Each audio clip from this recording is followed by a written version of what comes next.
എന്ന് വിശ്വസിക്കുന്നു. इधर उधर हर जगह पर अपने अपने जीवन को प्रभु ने एक दिन आगे बिताने के लिए अवसर दिया, इसलिए धन्यवाद। ഈ വചനശിക്ഷയിലേക്ക് ഏവർക്കും ഹാർദവമായ സ്വാഗതം. ये वचन की सेवकाई में सारे सबों को स्वागत करता हूँ। ഇന്ന് നാം ചിന്തിക്കുന്നത് യൂദാ എഴുതിയ ലേഖനം. आज मनन के लिए हम देखे यूदा की पत्री, അതിലെ 11ാമത്തെ വാക്യം. वो पत्री में 11वां पद हम देखे। 11वां पद, यूदा की पत्री 11वां पद।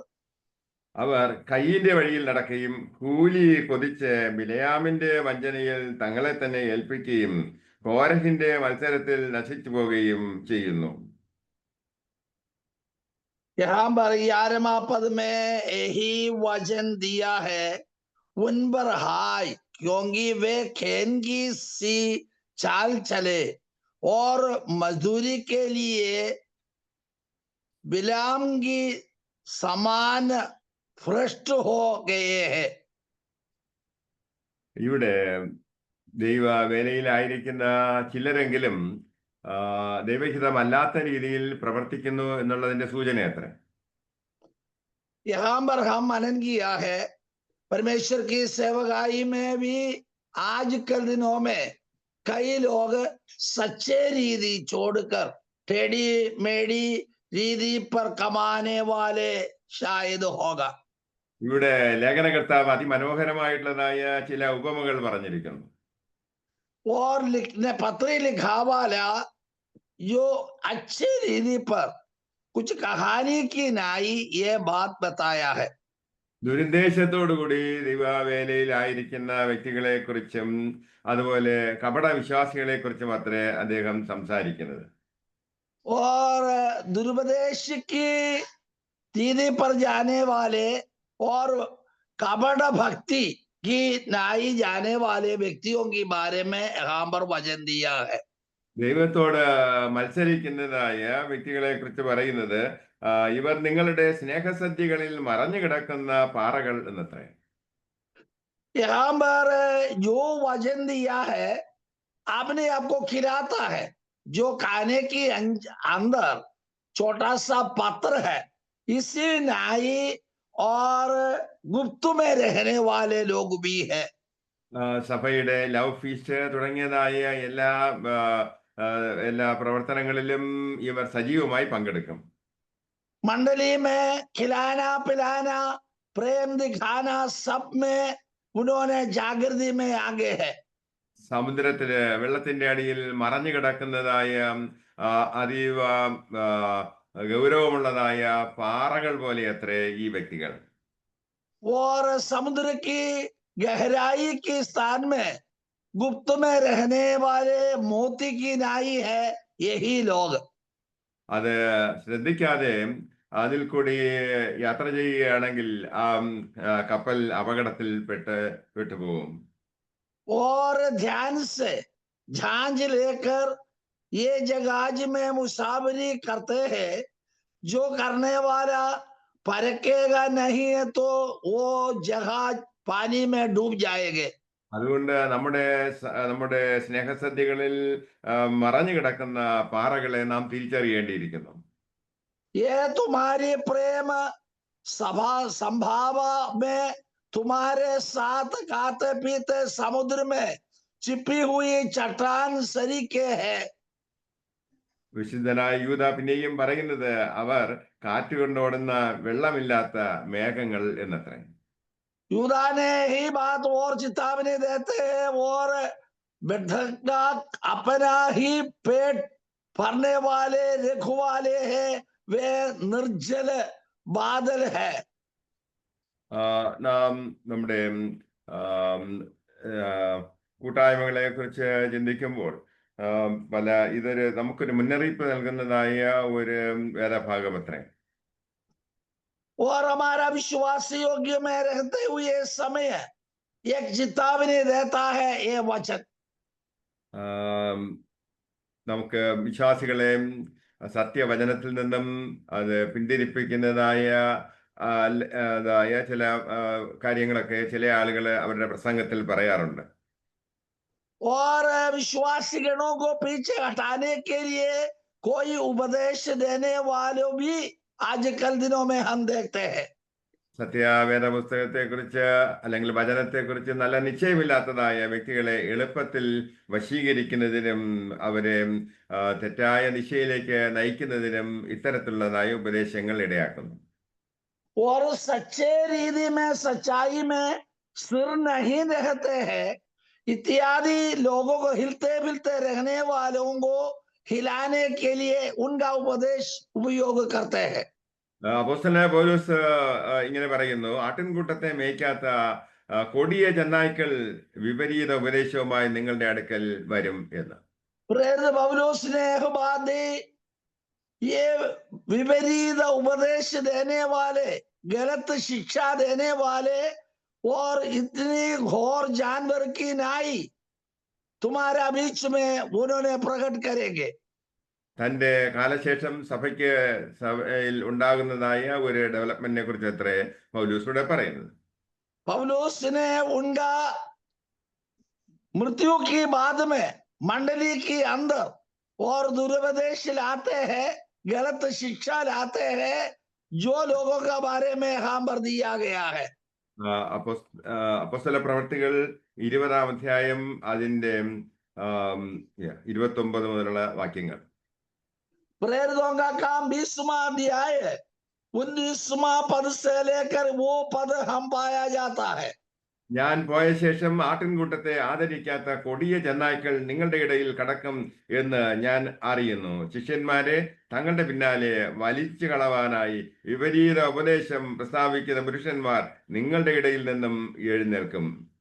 मैं जानता हूं फिर मेरा जाने के बाद फाड़ने वाले भेड़ियों तुम में आएंगे जो झुंड को ना छोड़ेंगे। അതുകൊണ്ട് ഉണർന്നിരിപ്പീൻ, ഞാൻ 3 സംവത്സരം രാപ്പകൽ ഇടപെടാതെ കണ്ണുനീർ വാർത്തും കൊണ്ട് ഓരോരുത്തരും ബുദ്ധി പറഞ്ഞു തന്നത് ഓർത്തുകൊള്ളുവിൻ.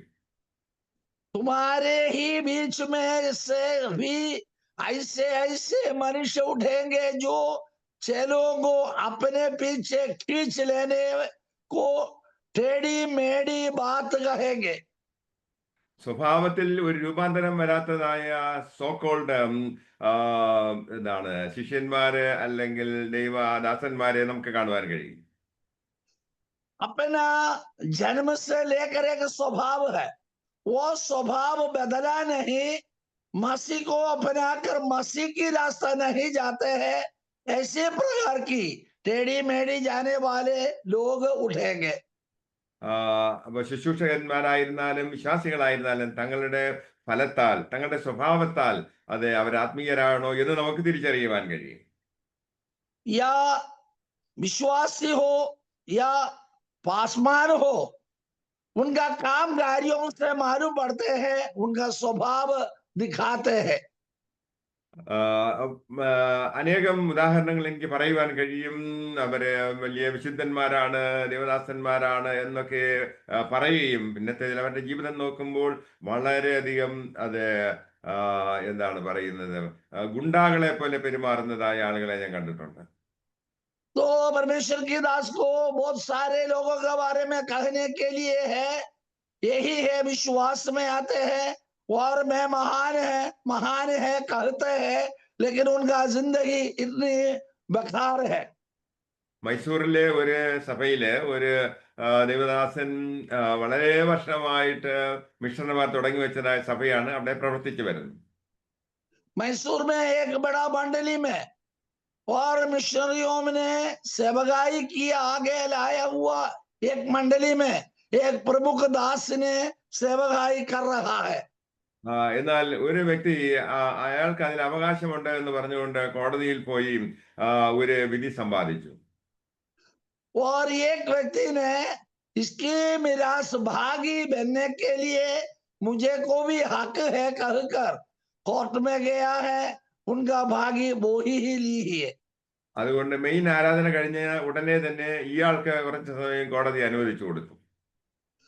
और आराधना के बाद में हृदय के द्वारा और उसका नाम में भी उसमें लिखा गया है।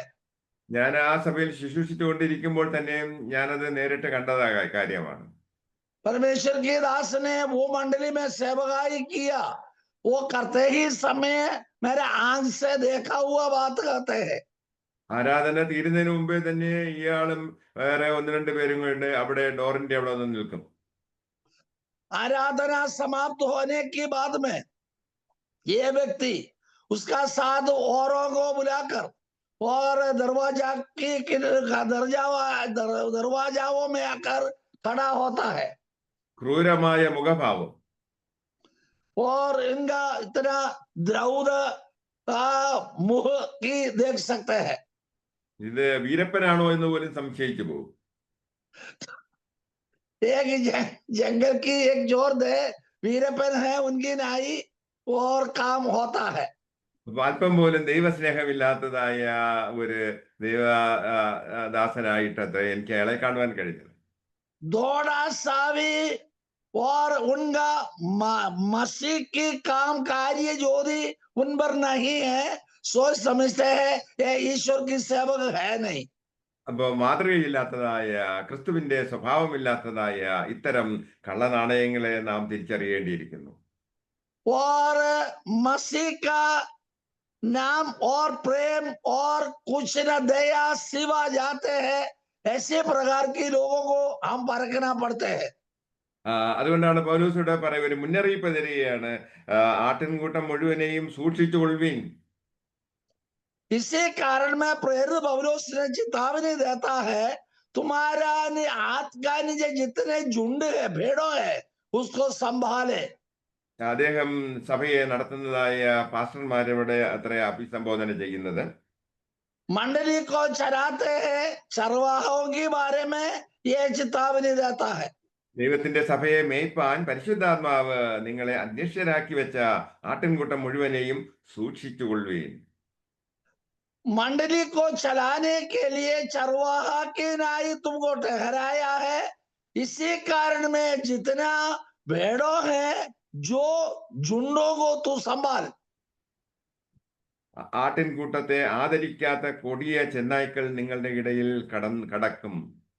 वहां पर जो ये फाड़ने वाले भेड़ियों तुम्हारे ओर आएंगे।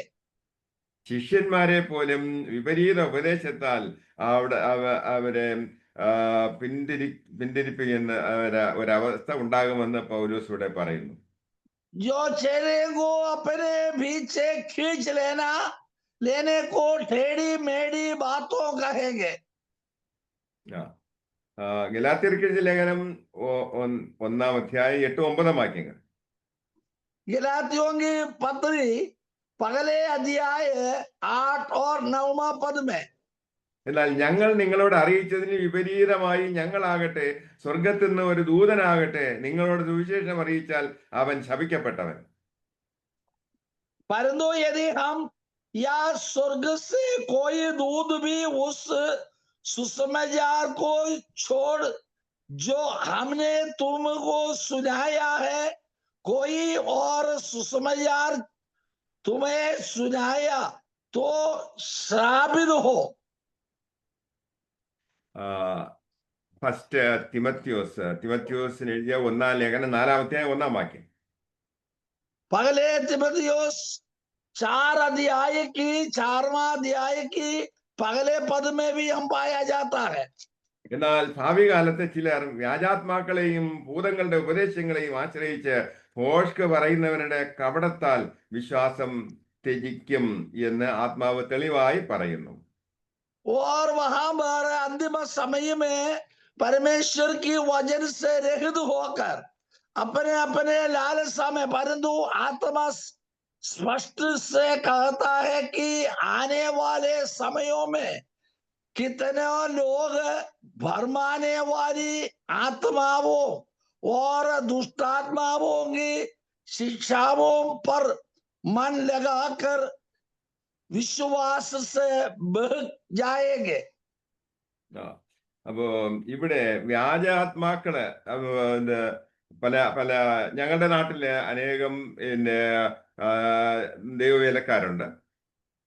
परमेश्वर की दास की वहां पर बहुत सारे सेवकों की झुंड है। അവർ വിചാരിക്കുന്നത് രണ്ട് പ്രവചനം പറഞ്ഞില്ല എങ്കിൽ തന്റെ ശുശ്രൂഷ ആ, പിന്നെ എനിക്ക് ഒരു ഒരു എന്താ ഒരു മഹത്വം ഉണ്ടാകത്തില്ല എന്നത്രേ. उन्होंने ये सोच विचार करते हैं, दो भविष्यवाणी नहीं कहेगा तो उनका सेवकाई संपूर्ण नहीं होते हैं। അത് അവർ വ്യാജം സംസാരിക്കുന്നത് എന്റെ ശ്രദ്ധയിൽപ്പെട്ടിട്ടുണ്ട്. और उन्होंने और भरमाने वाली आत्मा से बोली जाती है। ദൈവത്തിന്റെ ആത്മാവ് ഇങ്ങനെ പറയുന്നു എന്ന് പറഞ്ഞിട്ട് വെറുതെ പറയുകയാണ്. परमेश्वर की आत्मा मुझे से ऐसा कहते हैं, ऐसा कहकर उन्होंने और नष्ट की बात कहते हैं, അതൊരിക്കലും സംഭവിക്കുകയുമില്ല. वो संभव ही नहीं होते हैं। നല്ല ദൂത് പറയുമ്പോൾ അയാൾക്ക് നല്ല ഒരുപാട് പൈസ കിട്ടും. ऐसा लोगों की लालसा के आधार पर भविष्यवाणी देगा तो उनको पैसा मिलता है। ദൈവ കൃപയിൽ നിന്നുകൊണ്ട് നല്ലവണ്ണം പ്രവചനാത്മാവിൽ സംസാരിക്കുന്നതായ എത്രയോ ശ്രേഷ്ഠന്മാരായ ഭക്തന്മാർ നമ്മുടെ ഇടയിലുണ്ട്. परमेश्वर की आत्मा की वश में रहकर पवित्र आत्मा में अच्छे भविष्यवाणी कहने वाले बहुत सारे सेवकों हैं। അതുകൊണ്ട് പ്രവചനവരം വാഞ്ചിപ്പീൻ. इसी कारण में भविष्यवाणी और कहने के लिए हम अपने आप को प्रभु की हाथ में देना पड़ता है। പൗലോസ് നമുക്ക് മുന്നറിയിപ്പ് തരുന്നത് വ്യാജാത്മാക്കളെയും ഭൂതങ്ങളുടെ ആശ്രയിച്ച് ഫോഷ്കും പറയുന്നവരെയും കപടവിശ്വാസികളെ നാം തിരിച്ചറിയണം എന്നത്. जो बाइबल में प्रेरित पौलुस ने चेतावनी देता है, परंतु आत्मा स्पष्ट से कहता है कि आने वाले समयों में कितनों लोग फरमाने वाली आत्माओं और दुष्टात्माओं की शिक्षाओं पर मन लगाकर विश्वास से बहक जाते हैं। അപ്പം അവരുടെ പ്രവർത്തനത്തിന്റെ ഫലമായി പല ആളുകൾക്കും വിശ്വാസ ജീവിതം ത്യജിക്കേണ്ടി വരാറുണ്ട്. उनका जीवन का लालसा की आधार पर बहुत सारे लोग विश्वास त्याग करते हैं। 2 തിമോഥെയോസ് 4:3-4 വാക്യങ്ങൾ. और दूसरा तिमोथेयोस 2 तिमोथेयोस 4:3-4 दूसरा तिमोथेयोस 4 की और 3 और 4 पद में, क्योंकि ऐसा समय आएगा जब लोग खरा उपदेश न सकेंगे, पर कानों की खुजली के कारण अपने अभिलाषाओं के अनुसार अपने लिए बहुत से उपदेशक बैठोर कर लेते हैं। അവർ പഥ്യോപദേശം പൊറുക്കാതെ കർണരസമാകുമാറ് സ്വന്തം മോഹങ്ങൾക്കൊത്തവണ്ണം ഉപദേഷ്ടാക്കന്മാരെ പെരുക്കുകയും സത്യത്തിനും ചെവി കൊടുക്കാതെ കെട്ടുകഥ കേൾപ്പാൻ തിരികുകയും ചെയ്യുന്ന കാലം വരും. पर कानों की कुजली के कारण अपने अभिलाषाओं के अनुसार अपने लिए बहुत से उपदेशक बठोर लेंगे। യൂദായുടെ ലേഖനം 4-ാം അധ്യായം 11-ാം വാക്യം. यूदा की पत्री और उसकी 11वां पद, അവർക്ക് അയ്യോ കഷ്ടം, അവർ കയ്യിന്റെ വഴിയിൽ നടക്കുകയും കൂലി കൊതിച്ച് ബിലെയാമിന്റെ വഞ്ചനയിൽ തങ്ങളെ തന്നെ ഏൽപ്പിക്കുകയും കോരഹിന്റെ മത്സരത്തിൽ നശിച്ചു പോവുകയും ചെയ്യുന്നു. उन पर हाय, क्योंकि वे कौन खैन की सी चाल चले और मजदूरी के लिए बिलाम की समान भ्रष्ट हो गए हैं और कोरह के समान विरोध करके नष्ट हुए हैं। ഇവിടെ യൂദ പഴയ നിയമത്തിലുള്ളതായ 3 പ്രധാനപ്പെട്ടതായ വ്യക്തികളെ ഉദാഹരണമായിട്ട് ചിത്രീകരിക്കുന്നു. यहाँ पर यहूदी जो पुराना नियम में वृद्ध काम में गए हुए 3 व्यक्तियों के बारे में कहते हैं. ആ, അങ്ങനെ അങ്ങനെയുള്ള വ്യക്തികളെ പറഞ്ഞ കയ്യിന്റെ വഴിയിൽ നടക്കുന്നവരെന്ന്.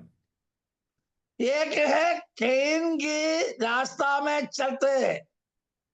കൂലി കൊണ്ട് ബിലയാമിന്റെ വഞ്ചനയ്ക്ക് ഏൽപ്പിച്ചു കൊടുക്കുന്നു. मजदूरी के लिए बिलाम के समान भ्रष्ट हो गए हैं. പിന്നെ കോരഹിന്റെ മത്സരത്തിൽ നശിച്ചു പോകുന്നതായ വ്യക്തികൾ. कोरह के समान विरोध करके नष्ट हुए. ഇവിടെ നാം കാണുന്നത് ഈ 3 വ്യക്തികളുടെയും ജീവിതത്തില് അവര് ദൈവത്തിന്റെ ആഗ്രഹത്തിന് വിരുദ്ധമായിട്ട് പ്രവർത്തിക്കുന്നതായ റെബല്യസ് ആയിട്ടുള്ളതായ ആളുകൾ എത്രയാണ്.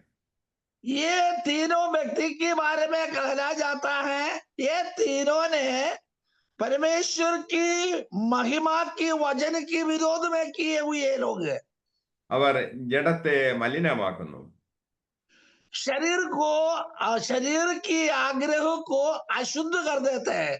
അവര് യേശുവിന്റെ കർത്തൃത്വത്തെ തുച്ഛീകരിക്കുന്നു. यीशु मसीह की आज्ञाकारी ना जानते हैं. യേശു സ്വന്തം രക്തത്താൽ വീണ്ടെടുത്തതായ സഭയോടുള്ളതായ ഉത്തരവാദിത്വം അവർ നിർവഹിക്കുന്നില്ല. और यीशु मसीह ने अपने लोगों के कारण खरीदा मोल लिया हुआ और महिमा को त्याग कर देते हैं. കയ്യിനെ കുറിച്ച് പറയുമ്പോഴത്തേക്ക് അവനെ കുറിച്ച് ദൈവത്തിന് വലിയ പ്രതീക്ഷയുണ്ടായിരുന്നു. कैन के बारे में यहोवा को कुछ प्रतीक्षा था. അവന് എന്താണ് ചെയ്യുക, കയ്യിന് ആദാമിന്റെ ഹവ്വയുടെയും ആദ്യ സന്തതി എത്ര? कैन तो आदम और ईव की प्रथमा पुत्र था. അപ്പോ പാപനിമിത്തം ദൈവത്തിന്റെ സന്നിധിയിൽ നിന്ന് അകന്നുപോയ മനുഷ്യരുടെ വീണ്ടെടുപ്പിന് വേണ്ടി ഒരു പക്ഷേ ഈ കയ്യിൻ മുഖാന്തരം അതിന് സാധ്യമാകും എന്ന് ദൈവം വിചാരിച്ചിരുന്നു കാണാം. और एदन बाटिया में बगीचा में पाप के कारण परमेश्वर की महिमा से रहित हो गया.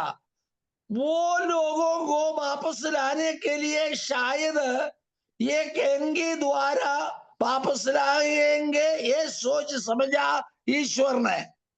അവനും സ്ത്രീയുടെ സന്തതിയാണല്ലോ. അത് വചനത്തിനാവുകയും ഞാൻ നിനക്കും സ്ത്രീക്കും നിന്റെ സന്തതിക്കും അവളുടെ സന്തതിക്കും തമ്മിലുള്ള ശത്രുത്വം ഉണ്ടാക്കും, അവൻ നിന്റെ തല തകർക്കും. उत्पत्ति नाम पुस्तक में ऐसा स्त्री को शब्द दी तो और स्त्री की संतान के द्वारा सर्प के सिर तो कुचल डालेंगे ये चेतावनी दिया था. അങ്ങനെ ഈ കയ്യിനെ കുറിച്ച് ദൈവത്തിന് വലിയ പ്രതീക്ഷയുണ്ടായിരുന്നു. എന്നാൽ അവൻ ദൈവത്തിന്റെ ആഗ്രഹം അത് വിരുദ്ധമായിട്ട് പ്രവർത്തിച്ചു. कैन के बारे में वो परमेश्वर को बहुत और इच्छा था, लेकिन वो व्यक्ति ने अपने आप को जीवन त्याग की है. അവന്റെ ആരാധനയെ കുറിച്ച് പൗലോസ് പറയുന്നത് അത് വളരെ ഇൻഫീരിയർ ആയിട്ടുള്ളതായ താണ നിലവാരത്തിലുള്ളതായ ഒരു ആരാധന അത്രേ, ഒരു യാഗം അത്രേ അവൻ സമർപ്പിച്ചത്. पौलुस ने इसके बारे में यह कहा है उसका आराधना कैन आराधना के लिए आया है और परमेश्वर वो आराधना में प्रसन्न नहीं हुई है. അവന്റെ ഹൃദയത്തിന്റെ വിചാരങ്ങള് അറിയുന്നതായ ദൈവം അവന്റെ യാഗത്തെ അംഗീകരിച്ചില്ല. उनका हृदय की मन भाव ने जांच लिया है ये यहोवा परमेश्वर ने उनको बलि में प्रसन्न नहीं हुई है. അവൻ അസൂയ നിറഞ്ഞതായ ഒരു വ്യക്തിയാണെന്ന് സൃഷ്ടാവിന് അറിയാം. और उनका हृदय मन भाव ने बिगड़ा हुआ है. ആകയാൽ മാനസാന്തരമില്ലാതെ നാം ചെയ്യുന്നതായ ദൈവ വേല എന്ന് പറയുന്നത് ദൈവം അംഗീകരിക്കുന്നില്ല. मन फिरावट के फल नहीं है, ऐसे कामों में परमेश्वर प्रसन्न नहीं होता है. അവൻ അസൂയ നിമിത്തം ഹാബേലിനെ കൊന്നുകളഞ്ഞു. और इनका हृदय में दोष भर गई है, इसी कारण में उनका भाई को सताया है। ഹാബേലിനെ ദൈവം അനുഗ്രഹിച്ചത് കൊണ്ട് അവന് അസൂയ ഉണ്ടായിട്ട് അവനെ കൊന്നു. हाबेल की बलि में परमेश्वर ने प्रसन्न हुई, इसी कारण में हाबेल को सताया है। അതുകൊണ്ട് അവന്റെ അവന്റെ യാഗം കർത്താവ് അംഗീകരിച്ചില്ല. इसी कारण में कैन की आराधना को परमेश्वर ने प्रसन्न नहीं हुई। ഒരു ജീവിതം എടുത്തു കളയുവാൻ അത് ദൈവത്തിന് മാത്രമേ അവകാശമുള്ളൂ. एक मनुष्य की आयु जिंदगी उठाने के लिए केवल उनका सृजनहार को हो सकता है। നാം എങ്ങനെ ദൈവത്തിന്റെ സന്നിധിയിൽ കടന്നു ചെല്ലണമെന്ന് അല്ലെങ്കിൽ എങ്ങനെ ആരാധിക്കണമെന്ന് ദൈവം നിഷ്കർഷിച്ചിട്ടുണ്ട്.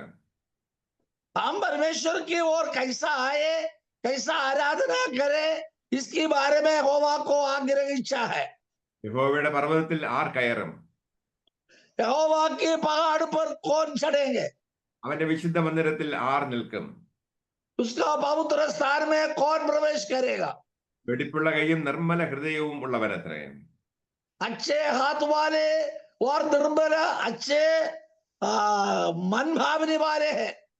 അവരുടെ പ്രാർത്ഥനയും ആരാധനയും കർത്താവിന് സ്വീകാര്യമത്രേ. उनका प्रार्थना आराधना परमेश्वर स्वीकार करते हैं।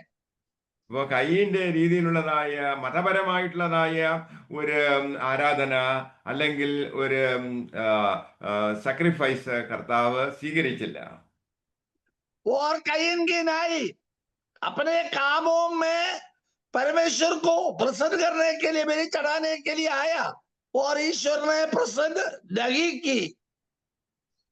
ഇവിടെ യൂദ പറയുന്നത് ഇന്നും അനേകര് തങ്ങളുടേതായ വഴിപാടുകൾ കൊണ്ടുവരുന്നത് അല്ലെങ്കിൽ യാഗങ്ങൾ അർപ്പിക്കുന്നത് ഈ കയ്യിൻ്റെതായ ആ രീതിയിലെന്നത്രേ. और यहूदी ने यही बात दी है। आजकल दिनों में आराधना के लिए आते हैं, कैन की नाई आराधना के लिए आते हैं। അതുകൊണ്ട് ദൈവം അവനെ ശപിക്കുകയും അവനെ ദൈവത്തിന്റെ സന്നിധിയിൽ നിന്നും ദൈവജനത്തിന്റെ ഇടയിൽ നിന്നും അവനെ അത് മാറ്റിക്കളഞ്ഞു. इसी कारण में यहोवा ने उनको श्राप दी, परमेश्वर की महिमा से रहित कर दी। ഇന്നും സഭകളില് അത്തരത്തിലുള്ളതായ വ്യക്തികൾ ഉള്ളത് കൊണ്ട് അത്രയും യൂദ ഇങ്ങനെ ഒരു മുന്നറിയിപ്പ് നൽകിയിരിക്കുന്നത്. आजकल दिनों में हमारा मंडली में ऐसी वाले हैं, इसी कारण में यहूदी ने एक चेतावनी दी है। ദൈവമുമ്പാകെ വിശ്വസ്തയോടുകൂടി വിശുദ്ധിയോട് ജീവിക്കുന്നവരോട് ഈ കയ്യിനെ പോലുള്ളവർക്ക് അസൂയ അത്രേ. और ऐसे अच्छे आराधना प्रार्थना करने वालों का विरोधी करने वाला भी मंडली में है। സത്യത്തിലും ആത്മാവിലും ദൈവത്തെ ആരാധിക്കുന്നവരെ വളരെ തരം താണ രീതിയിൽ എത്രേ മറ്റുള്ളവർ വിമർശിക്കുന്നത്. सच्चाई और आत्मा में आराधना करने वालों को नीचे लोग समझ लेते हैं। അവർ പാരമ്പര്യങ്ങളിൽ വിശ്വസിച്ചുകൊണ്ട് തെറ്റായ ഉപദേശങ്ങളിൽ ജീവിക്കുകയും അഥവാ മതപരമായിട്ട് ദൈവത്തെ സേവിക്കുന്നവർ എന്ന് പറയുവാൻ കഴിയും. और उन्होंने परमेश्वर की महिमा से रहित होकर अपना जिंदगी की लालसा में जीवन बिताते हैं, धार्मिकता को छोड़ देते हैं। അതുകൊണ്ട് കയ്യിന്റെ വഴിയിൽ നാം നടക്കാതെ ഇരിക്കുവാൻ ഇവിടെ ഈ ഭാഗത്ത് നമ്മെ ഓർമ്മിപ്പിക്കത്ര ചെയ്യുന്നത്. और यहाँ पर चेतावनी देता है, कैन की सी चाल ना चले। അതുകൊണ്ട് നാം എങ്ങനെ ദൈവത്തെ ആരാധിക്കുന്നു എന്ന് നമ്മെ തന്നെ ഒന്ന് ആത്മപരിശോധന ചെയ്യാം. अपने आप को जांच ले, कैसा ही हमारा मसीह को आराधना करते हैं, मसीह संतृप्त है नहीं है। നമുക്ക് ഒരു പാപബോധമുണ്ടാകണം. ആ പാപങ്ങൾ ഏറ്റുപറഞ്ഞ് കർത്താവിന്റെ രക്തത്താൽ കഴുകൽ പ്രാപിച്ച് വിശുദ്ധിയോടുകൂടി അത്ര ദൈവത്തിന്റെ സന്നിധിയിൽ നാം കടന്നു ചെല്ലേണ്ടത്. हम किया है, कहा है, हमारा बोली ऐसे है और हमारा अपराध को ढांपने के लिए नहीं, परमेश्वर की ओर ये बात कहकर पाप में से उद्धार पाने के लिए प्रयत्न करे। സകല അശുദ്ധിയും അസൂയയും വെടിഞ്ഞ് ശുദ്ധിയോടുകൂടി നമുക്ക് ജീവിക്കാം. सारे अपवित्रता उसमें से बचाने के लिए प्रभु की चेतावनी है। അത് ബിലെയാമിന്റെ കാര്യം നോക്കാം. बिलियाम के बारे में यह बात दी है, ബിലെയാം ദൈവജനത്തെ ദൈവത്തിനെതിരായിട്ട് അത് തിരിച്ചതായ ഒരു വ്യക്തി അത്രേ. बिलियाम परमेश्वर की महिमा के विरोध में भविष्यवाणी दिए हुए व्यक्ति है। അവൻ കൂലി കൊതിച്ച് അത് ദൈവവേല ചെയ്തവൻ അത്രേ. उन्होंने केवल मजदूरी के लिए सेवकाई किया है അവൻ ദൈവജനത്തെ വഞ്ചിച്ചു. और उन्होंने अपने लोगों को धोखा दी है। അപ്പോ അവൻ എന്താ ചെയ്തെന്ന് നോക്കുമ്പോഴത്തേക്ക് ഇവിടെ പറയുന്നത് വഴിയിൽ കൂലി കൊതിച്ച് ബിലെയാമിന്റെ വഞ്ചനയിൽ തങ്ങളെ തന്നെ ഏൽപ്പിച്ചു. और मजदूरी के लिए बिलाम की समान नष्ट हो गया है। അപ്പൊ അവൻ ചെയ്തതായ ആ പ്രവൃത്തിയിൽ പശ്ചാത്താപിച്ച് മടങ്ങി വരുന്നതായി യാതൊരു സാധ്യതയും ഇല്ലാത്ത ഒരു പ്രവൃത്തി അത്ര അവൻ ചെയ്തത്. और उन्होंने पश्चाताप ना की, उन्होंने अपना धन की लालसा में और आगे गया और परमेश्वर की महिमा से रहित हो गया। അവൻ ജാതികളുടെ ഇടയിലുള്ളതായ പിന്നെ ഭാവി കാലമൊക്കെ പറഞ്ഞു നടക്കുന്നതായ ഒരു വ്യക്തിയായിരുന്നു. अन्य जातियों के बीच में भविष्यवाणी देने वाला भविष्यवक्ता थे। അപ്പൊ അവിടെ അവന് ഇസ്രായേൽ ജനങ്ങളുടെ വേണ്ടി പ്രവചിച്ച് പറയുവാൻ തക്കവണ്ണം ഇസ്രായേൽ ജനങ്ങളുടെ ശത്രുക്കളായിട്ടുള്ള മിദ്യാന്യരുടെ രാജാവ് അവനെ വിളിച്ചു. मिद्यान की भाषा ने ये बिलाम को धाम देकर उन्होंने बुलाया इस्राएलियों के विरोध में भविष्यवाणी देने के लिए। അങ്ങനെ സ്വന്തം ജനത്തെ അനുഗ്രഹിക്കപ്പെട്ട ജനത്തെ ശപിക്കുവാൻ തക്കവണ്ണം ഇറങ്ങി പുറപ്പെട്ടതായ ബിലെയാമിനോട് ദൈവം മുന്നറിയിപ്പ് നൽകിയിരുന്നു. प्रभु ने अनुग्रह दिया, वो आशीष पाया हुआ वो लोगों को श्रापित देने के लिए बुलाया और यहोवा की वाणी है कहकर झूठे भविष्यवाणी दी है। ദൈവത്തിന്റെ ആലോചനയെ നിരസിച്ചുകൊണ്ട് അവൻ പ്രവചിക്കുന്നതിന് വേണ്ടി ഇസ്രായേൽ ജനങ്ങളെ ശപിക്കുന്നതിന് വേണ്ടി ഇറങ്ങി പുറപ്പെട്ടു. और यहोवा परमेश्वर की चेतावनी त्याग करते हुए परमेश्वर के लोगों को गिराने के लिए झूठी भविष्यवाणी देने के लिए उन्होंने श्रापित देने के लिए आया है। എന്നാൽ ഈ കള്ളപ്രവാചകൻ അവിടെ ചെന്നപ്പോഴേക്കും അവന്റെ നാവിന്റെ നിയന്ത്രണം ദൈവം ഏറ്റെടുക്കുകയും അവൻ ഇസ്രായേൽ ജനങ്ങളെ അനുഗ്രഹിക്കുകയും ചെയ്തു.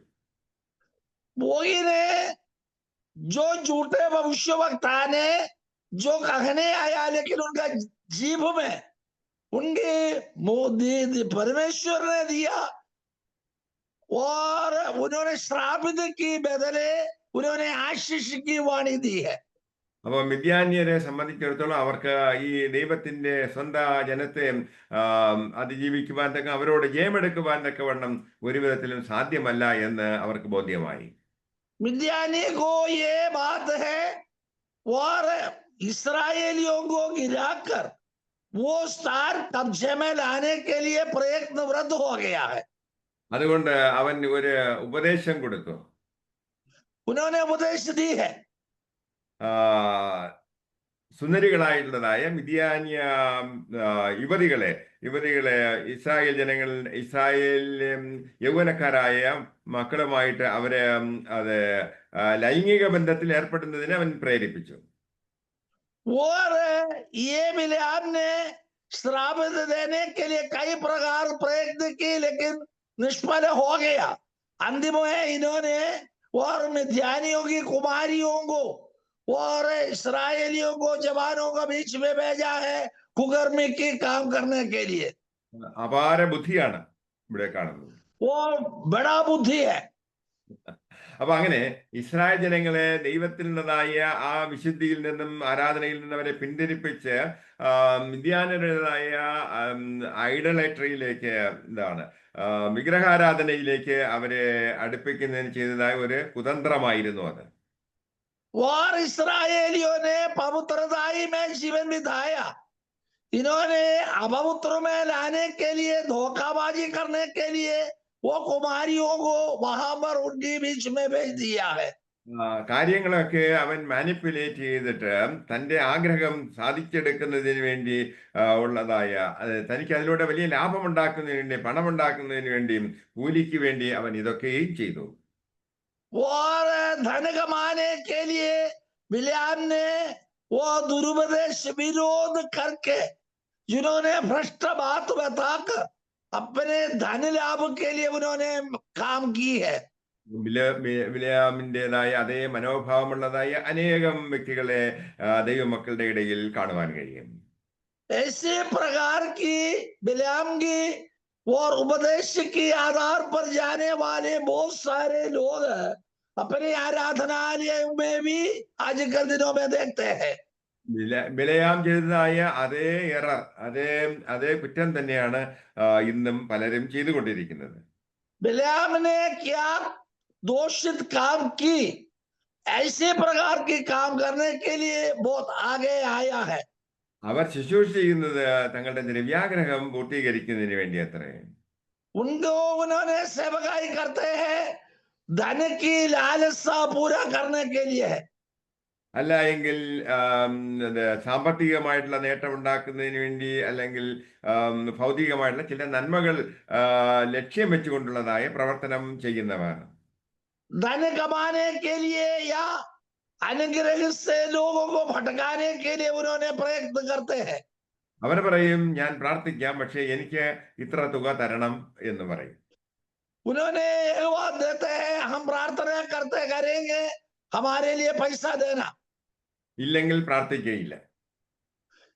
पैसा नहीं है तो प्रार्थना नहीं करेंगे। അനേക ഉദാഹരണങ്ങൾ എന്റെ മുമ്പിലുണ്ട്. അതൊന്നും പരസ്യമായി പറയുവാൻ പറ്റുന്നതല്ല. परमेश्वर के दास की और बहुत सारे उदाहरण कहने के लिए है, लेकिन सब कुल निधि पर बता नहीं सकते हैं। ബിലെയാമിനെ പോലുള്ള ആളുകൾ തെറ്റായിട്ടുള്ളതായ കാര്യങ്ങൾ ജനത്തെ പഠിപ്പിക്കുന്നു. അവർക്ക് പ്രതിഫലം അല്ലെങ്കിൽ കൂലി കിട്ടുന്നതിന് വേണ്ടി അത്ര അവർ ചെയ്യുന്നത്. और बिलियाम की नाई और दुरुपदेश बताते हैं, वो लोगों को बचाने के लिए नहीं, धन कमाने के लिए है। അതുകൊണ്ട് കൂലി കൊതിച്ച് ബിലെയാമിന്റെ വഞ്ചനയിൽ നമ്മെ ഏൽപ്പിക്കരുത്. मजदूरी के लिए बिलियाम के समान नष्ट ना हो जाए। മറ്റൊരു ഉദാഹരണം യൂദ ഇവിടെ പറയുന്നത് കോരഹിനെ കുറിച്ച് അത്രേ. और दूसरा एक बताया है कोरह के बारे में। കോരഹ് ദൈവത്തോട് മത്സരിച്ചതായ ഒരു വ്യക്തി അത്രേ. कोरह ने परमेश्वर के विरोध में उठे हुए व्यक्ति है। ദൈവം അധികാരപ്പെടുത്തിയതായ മോശയോട് അവൻ മത്സരിച്ചു. प्रभु ने ठहराया हुआ मूसा का विरोध में उन्होंने खाम उठाया है। ദൈവം മോശയെ തനിക്ക് പറയാനുള്ള കാര്യങ്ങൾ ജനത്തെ അറിയിക്കുവാൻ തക്ക ദൈവം അധികാരപ്പെടുത്തിയതായ ശ്രേഷ്ഠനായ വ്യക്തി എത്രേ മോശ. यहोवा परमेश्वर ने मनुष्य की ओर वार्तालाप करने के लिए बीचवाई के लिए बीच में खड़ा किया हुआ व्यक्ति है मूसा। പുരോഹിതനായ അഹരോന് ദൈവത്തിന്റെ ആലോചന അറിയണമെങ്കിൽ അവൻ മോശയോട് അത്രേ ചോദിച്ചിരുന്നത്. अहरोन को जो वचन मिलना चाहता है तो मूसा की ओर पूछताछ करना पड़ता था। ഇവൻ വെറും ഒരു ലേവ്യനാണ്. ये लेवी है। അപ്പോ പുരോഹിതന്റെ അസിസ്റ്റന്റ് ആയിട്ട് പ്രവർത്തിക്കുന്നവൻ. और याजक की सहायक होकर सेवकाई करने वाले हैं। അവൻ നോക്കിയപ്പോൾ അഹരോനും അവന്റെ പുത്രന്മാർക്കും മാത്രമേ പുരോഹിതന്മാരായിട്ട് കാലാകാലം പ്രവർത്തിക്കുവാൻ കഴിയുകയുള്ളൂ. वो देखते हैं आरोन और उनका पुत्रों महायाजकों की सेवकाई करते हैं, केवल उन्हीं के लिए नहीं, हमको भी चाहिए कहकर उन्होंने आगे आया है।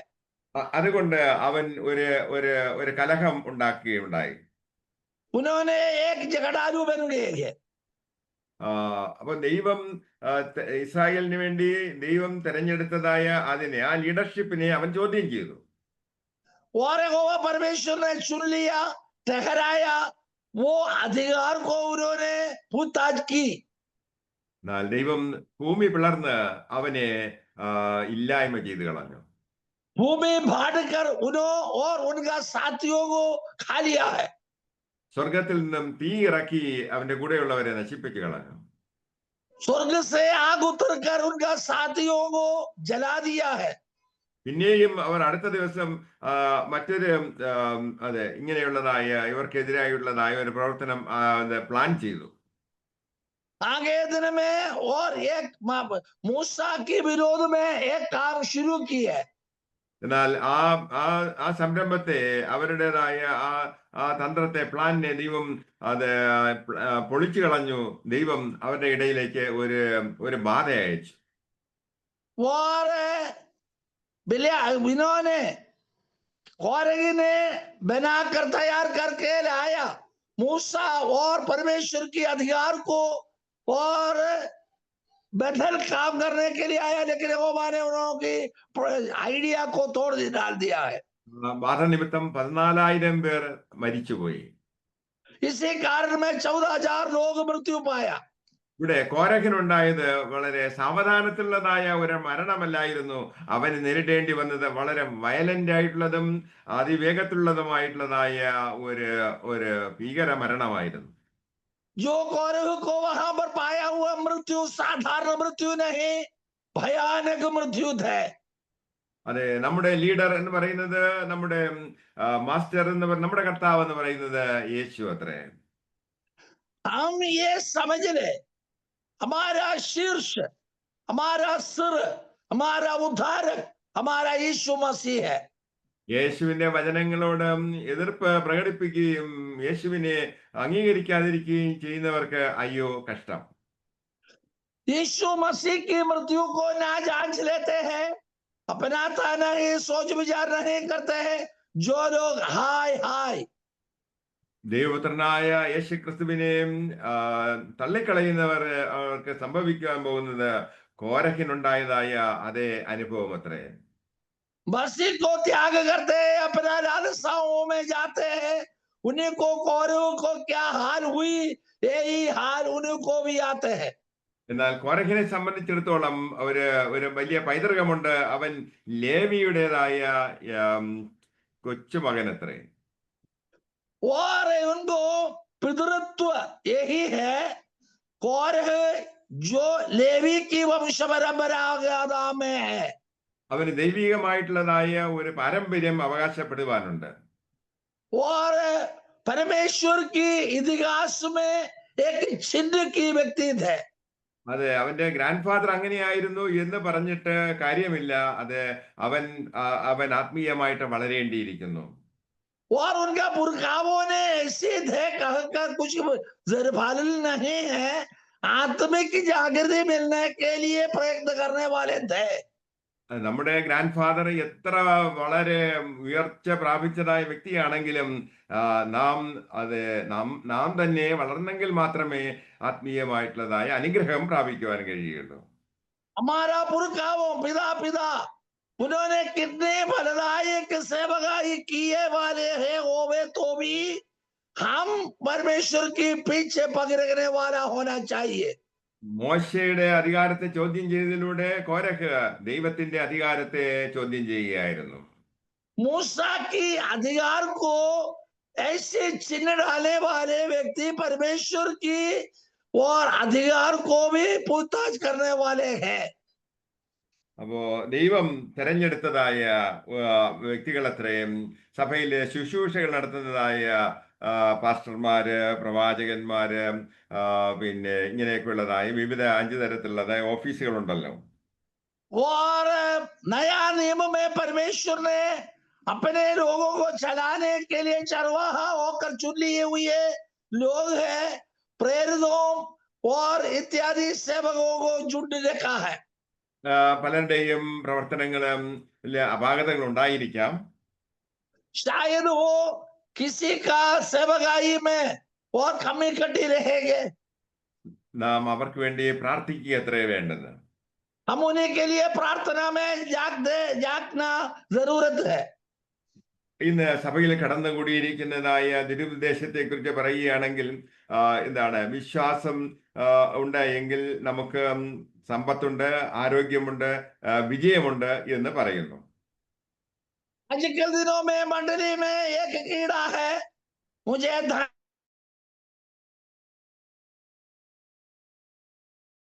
वाले ആ, हैं। എന്നാൽ നമ്മുടെ ജീവിതത്തിൽ എപ്പോഴും അത് നമ്മൾ ഉദ്ദേശിക്കുന്ന രീതിയിലുള്ള കാര്യങ്ങൾ മുമ്പോട്ട് പോകുന്നത് പലവിധമായ അത് ട്രയൽസിലൂടെ നാം കടന്നു പോകേണ്ടി വരും. हम ये बात सोच समझ ले, कई प्रकार की वेदना कष्ट सहज कर सेवकाई में आगे बढ़ना हमारा फर्ज है, हमारा कर्तव्य है। വിശ്വാസത്തിന്റെ പേരിൽ പല വെല്ലുവിളികളെയും നാം നേരിടേണ്ടി വരും, പല ത്യാഗങ്ങളും കഷ്ടങ്ങളും നമുക്ക് അനുഭവിക്കേണ്ടി വരും. विश्वास के कारण बहुत सारे नष्ट कष्ट शोक उड़ना पड़ते हैं। അതെ, വിശ്വാസമുണ്ടെങ്കിൽ എല്ലായ്പ്പോഴും എല്ലാ കാര്യങ്ങളും നന്നായി ഇരിക്കും എന്ന് പറയുന്നത് ശരിയല്ല. हमारे में विश्वास है, सब कुछ हमारे है, ऐसा कह नहीं सकते हैं। കഷ്ടങ്ങളിലൂടെയും ശോധനകളിലൂടെയും കടന്നു പോകേണ്ടി വരും എന്ന സത്യം ഈ പ്രോസ്പെരിറ്റി ഗോസ്പൽ അത് മറച്ചു വെക്കുക അത്ര ചെയ്യുന്നത്. वो कष्ट और नष्ट और शोक विश्वास जीवन में आते हैं, ये बात आजकल दिन में धन की पीछे जाने वालों चुप में रहते हैं। സഭയിൽ കടന്നുകൂടിയിരിക്കുന്ന മറ്റൊരു ദുരുപദേശം അത്ര ഹൈപ്പർ ഗ്രേസ്. और मंडली के अंदर दूसरा एक बात है, എന്തോ ആ വാക്കിന്റെ അർത്ഥം എന്തോ? കൃപ, അതായത് ദൈവത്തിന്റെ കൃപ നമുക്കുണ്ടെങ്കിൽ അത് മാത്രം മതി, എല്ലാ കാര്യങ്ങൾക്കും ദൈവത്തിന്റെ കൃപ നമ്മോട് കൂടെ ഉണ്ട് എന്ന് പഠിപ്പിക്കൽ. और प्रभु की वरदान हमारे में है तो सब कुछ हो गया है, बाकी भूल जाते हैं। നാം എന്ത് തന്നെ പ്രവൃത്തി ചെയ്താലും കുഴപ്പമില്ല, എല്ലാത്തിന്റെ മേലും ദൈവത്തിന്റെ കൃപയുണ്ട് എന്നുള്ളതാ പഠിപ്പിക്കൽ എത്ര ഹൈപ്പർ ഗ്രേസ്. जो गलत शिक्षा में जाएगा तो कुछ ना कुछ गड़बड़ काम किया है तो भी प्रभु की महिमा हमारा साथ है, ऐसे सिखाने वाले आजकल दिनों में है। മറ്റൊരു ദുരുപദേശം എന്ന് പറയുന്നത് സാർവത്രികത, യൂണിവേഴ്സാലിറ്റി എന്ന് പറഞ്ഞു കഴിഞ്ഞാല് ഏത് വഴിയിൽ സഞ്ചരിച്ചാലും സ്വർഗത്തിൽ എത്താൻ കഴിയും എന്ന പഠിപ്പിക്കൽ. दूसरा एक दुरुपदेश यही है, कोई भी रास्ता में जाओ, कोई काम करो, लेकिन हमारा कोई रास्ता में स्वर्ग राज्य में पहुंचने का है। അത് സ്വർഗരാജ്യത്തിലേക്ക് കടന്നു ചെല്ലുന്നതിന് ഒരേ ഒരു വഴിയേ ഉള്ളൂ. അത് യേശു പറഞ്ഞു, ഞാൻ തന്നെ വഴിയും സത്യവും ജീവനും ആകുന്നു എന്ന്. स्वर्ग राज्य में पहुंचने के लिए कोई आग्रह रखेगा तो एक ही रास्ता है, वो मसीह ने कहा, बेही और जीवन और रास्ता वो ही है। മറ്റൊരു ചിന്താഗതി ആളുകളുടെ ഇടയിലുള്ളത് സ്വയമായിട്ട് പുണ്യപ്രവർത്തികൾ ചെയ്ത് അതിലൂടെ ആത്മരക്ഷ പ്രാപിക്കുവാൻ കഴിയും എന്നുള്ളതായ ചിന്ത. औरों की मनभावनी यही है, दानार्पण देना और दूसरों को मदद करना, इसके बारे में स्वर्ग राज्य में जाएंगे। അത് ഇത് മറ്റൊരു ഉപദേശം അത്രേ, മറ്റൊരു ये ദുരുപദേശം. दूसरा एक उपदेश है। കർത്താവ് യേശുക്രിസ്തു നമ്മുടെ പാപങ്ങൾക്ക് വേണ്ടി പ്രായശ്ചിത്തമായി തീർന്നു. ഈ യേശുക്രിസ്തുവിലൂടെ മാത്രമേ പിതാവിന്റെ സന്നിധിയിൽ നമുക്ക് എത്തിച്ചേരുവാൻ കഴിയുകയുള്ളൂ. അതത്രേ നമ്മുടേതായ രക്ഷയ്ക്ക് ആവശ്യമായിരിക്കുന്നത്.